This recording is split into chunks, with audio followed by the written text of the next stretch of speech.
Now, second, once we know the Dharma is so precious, then we need to take it, Dharma. You know, the Buddha says the Dharma is no one own. Buddha doesn't own the Dharma, Buddhists don't own the Dharma, practitioners own Dharma. Is always out there. Whoever wants to take it. So when there's available, we should grasp it. We should grab it and take ourselves. You know, always available there. So now to practice Dharma, like of course every being may have some degrees of opportunity to practice Dharma. Among them, the best kind of form to practice Dharma, if you really think what's the best form to practice Dharma, is human beings. No, not better. We're not saying human is the best, we're not talking about that. Some humans are far worse than animals. No?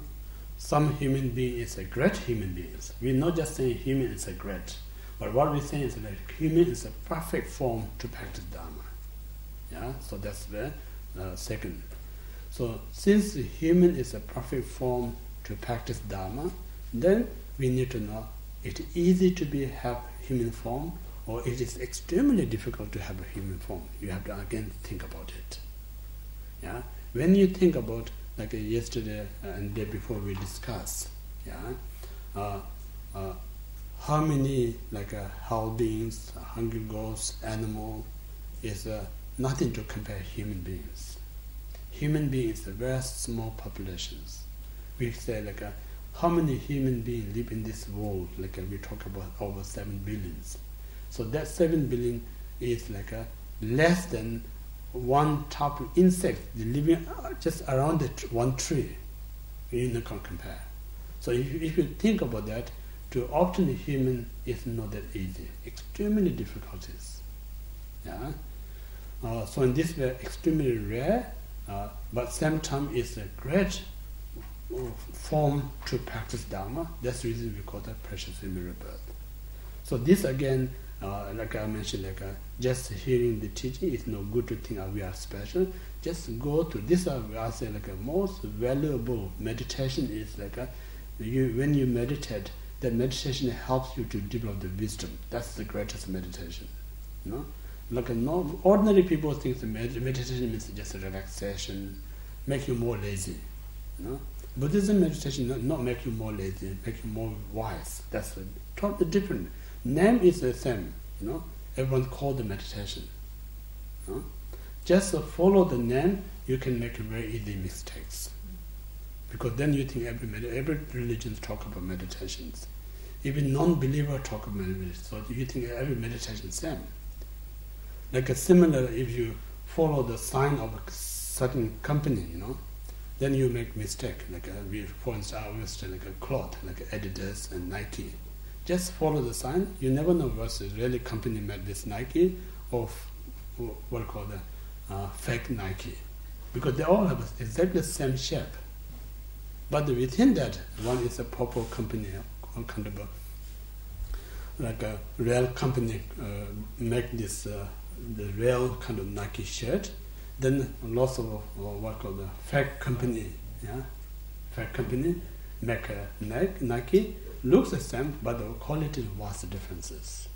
So same just name is meditation, not going to be the same. All have a different approach. It's good to study, what some people talk about meditation, what their kind of approach about meditation.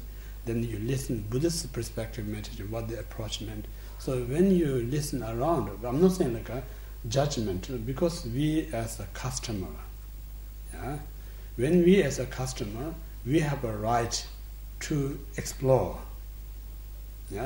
When you explore, then you may have, if you have intelligent enough, you may know what is the best. And then once you found the best one, you should take it. It's your right. So in this way, it's good to shopping around, within the meditation. Then you may find what's most valuable. So in this, during the meditation, what we're talking about is we talk about the precious. In order to be precious human rebirth, we need to have 4 qualities, the 4 points. Point of view of the cause, point of view of number, point of view of example, and point of view of the nature. So when you reflect these 4 points, really helps you to understand how I'm fortunate to have this perfect human life.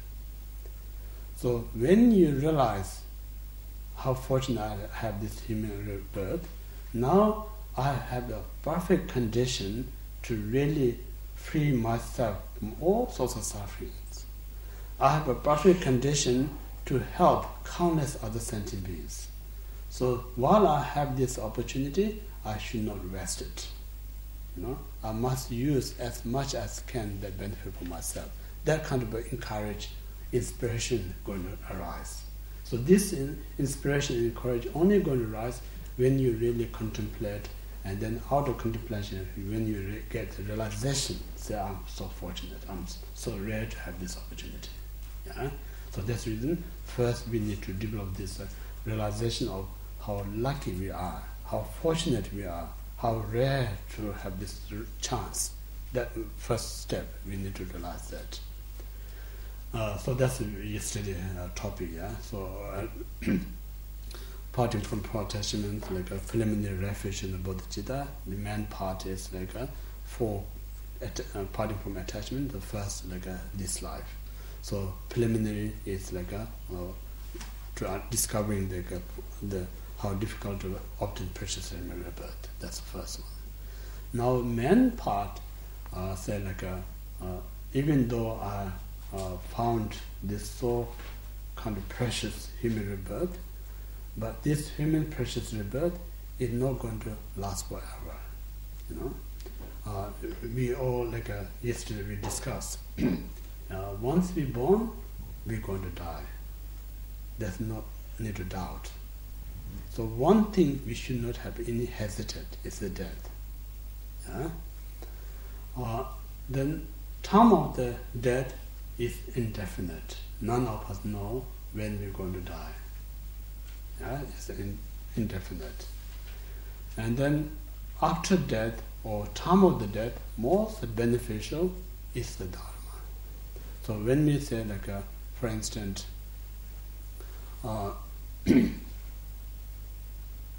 when we get sick, for instance, what's the most requirement when we get sick? Requirement is medicine.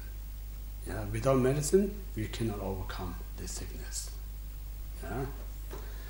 When you're such a struggling the wealth, what's most important at that time is the wealth. Because if you don't have any wealth, you can't buy food necessary, you can struggle. At that time, most important, the wealth. Yeah?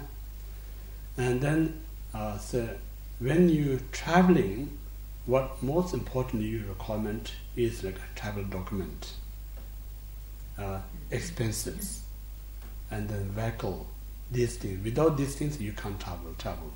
So it's necessary. When you're hungry, the most important necessary is the food. When you get thirsty, most important is like drinks. So likewise, when time of the death, most important, the helpful is the Dharma. Nothing else can help you. Like yesterday we discussed, no matter how much wealth you got, time of the death, the wealth not going to ease your pain. No matter how close family you got, of course they willingly take your pain away from you, but somehow it's impossible. You have to kind of experience every pain that you're going through. And then no matter how many followers you got, time of the death, no one can take away your pain. You have to experience yourself. So in that time, only kind of give you peace of mind is the Dharma.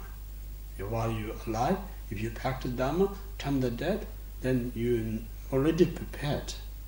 So nothing can disturb, nothing can harm, you just accept it.